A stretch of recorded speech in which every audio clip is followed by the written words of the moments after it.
Sonny saying he was in here, but he was actually kicked out. Does that surprise you at all? Yeah. Keith Waters confirmed he wasn't kicked out, but he did go to about 4 amateur clubs. And as you can imagine, Sonny probably wasn't always the best student, but a guy that went on to become world champion, and thanks to this place. I do want to speak to you about something that we often don't speak about, and that's the media in boxing, really. I mean, for yourself, when you started this journey in Matchroom, what was it like thrusting yourself into that environment, and how much has it changed? I mean, I wanted to make myself accessible, and I think to this day, I'm sure you'll agree as well, I am accessible. Like, I do every interview that's ever asked of me. I give every outlet, every opportunity to speak to me. Part of it is my job, but part of it is because I respect you guys, because you're trying to make a success of your business. You're giving your time, whether you're part of an outlet, whether you're setting up on your own.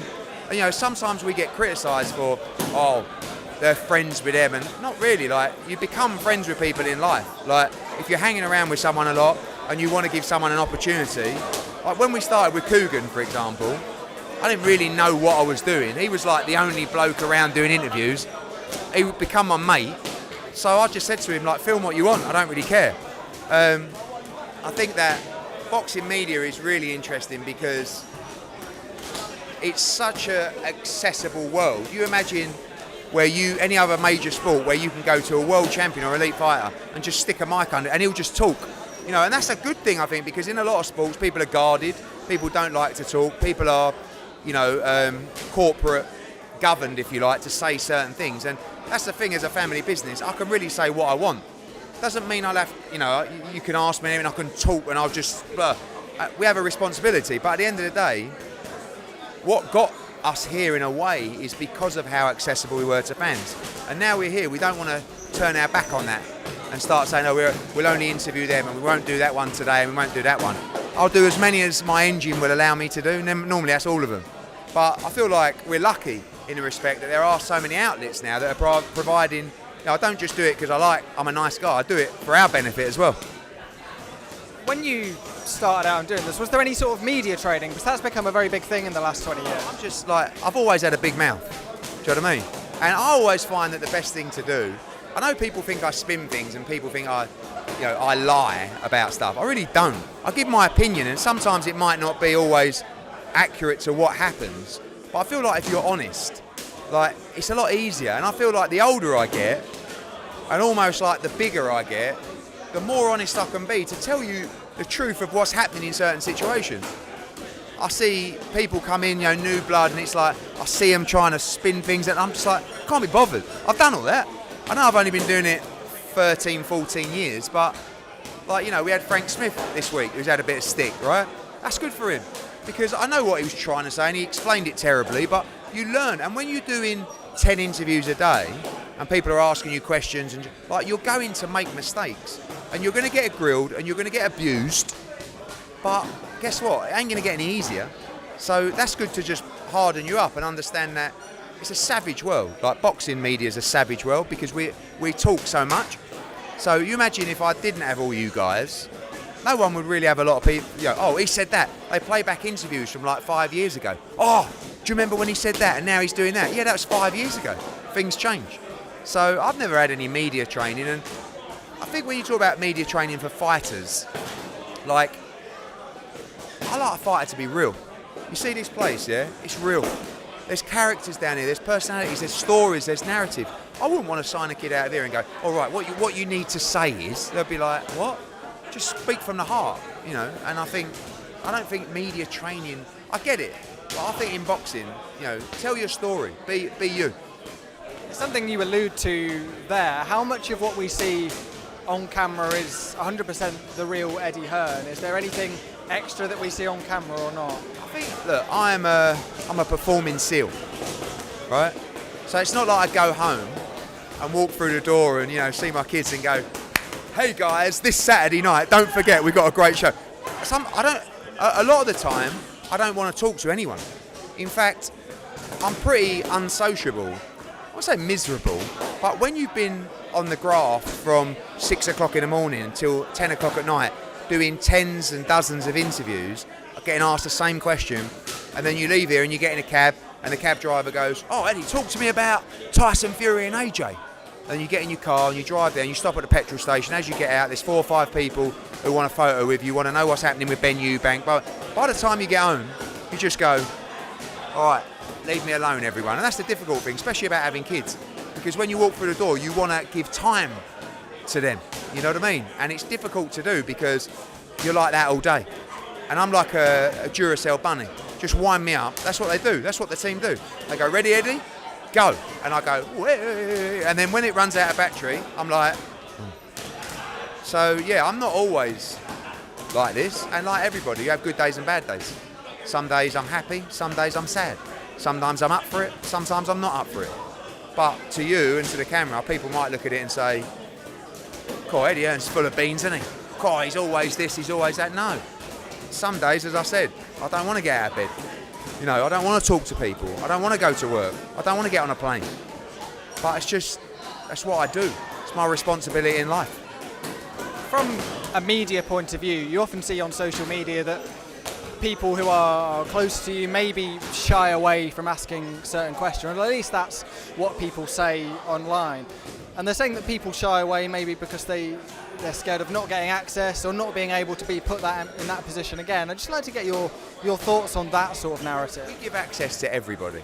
Some people you have better relationships than others. Me and you, we don't really know each other, right? Every time you see me, you ask me for an interview and I give it to you. Socially or whatever, never even had a conversation with you. Now, if that ever changed, obviously it becomes a lot easier for you to get access to me because you've got my number, you phone me up, you can plague me. Eddie, do us a favour, do 10 minutes on the Zoom, mate, come on. And you know, people like Danny Flexen, who runs SecondsOut, Danny's a very respectable guy from the boxing world. So out of respect for Danny, when Danny asks me to do something, generally I'll do it, or I'll try to.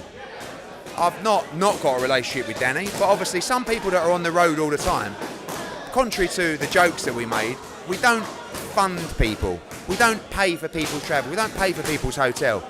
But people think we do. But obviously if Kugan Cassius or Charlie Parsons are flying out to an event in America and you're around them all week, they're going to get better access. Do you know what I mean? So it's actually your responsibility to build those relationships with us. And when you talk about those kind of people asking tough questions, I get it. I think you're less likely to ask like a probing or a, you know, some can be probing, some can be out of order. Do you know what I mean?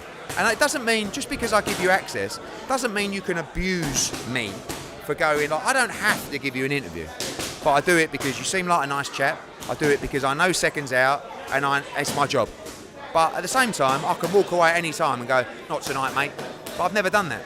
Have I ever turned down an interview with you? I've never turned down an interview with anyone. So I think in life you build relationships with people, and some of those are the outlets. And if they become your mates, are they going to ask you as tough questions? Maybe not.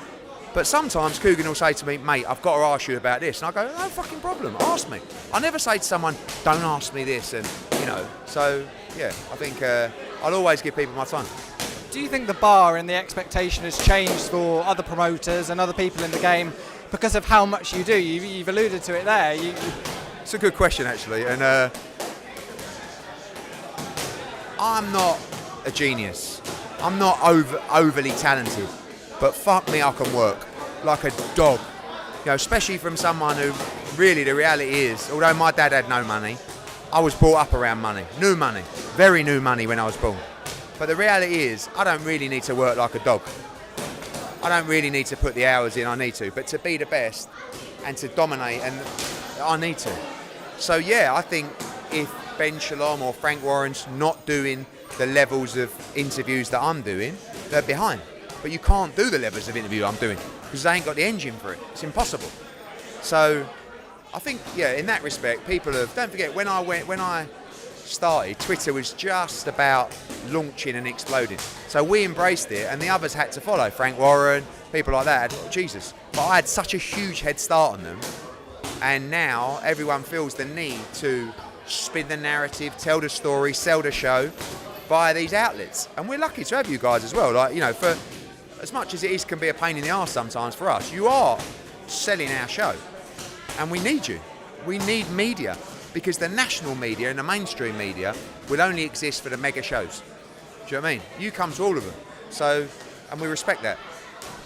For yourself, what has been the biggest challenge within the media, trying to get your Matchroom views across and trying to get the most positive story out there as possible? I don't know. I think that obviously the Conor Ben story's been very difficult because we feel like we are up against everybody, like, and nothing that's happening or nothing that's happened or no victories in hearings are actually being taken into account. Do you know what I mean? So, and you're also often fighting the system. You know that every promoter would love to see us done. So they're going to make stuff up about you. They're going to probably put trolls out there on the internet. They're going to leak that. They're going to do that. And that's the dirty world of boxing, really. But probably the biggest challenge is once you become prominent, people, for some reason, specifically in this country, don't dislike you, but they change a little bit. Oh, Matchroom are doing this, Matchroom. When I was starting, it was like, go on, Eddie. Yeah, look at Eddie, he's out there, you know. So, I don't know. Nothing's a challenge, really, but yeah, I feel like the access that we have through the media also gives us the opportunity to tell our side of the story. And I think that's important.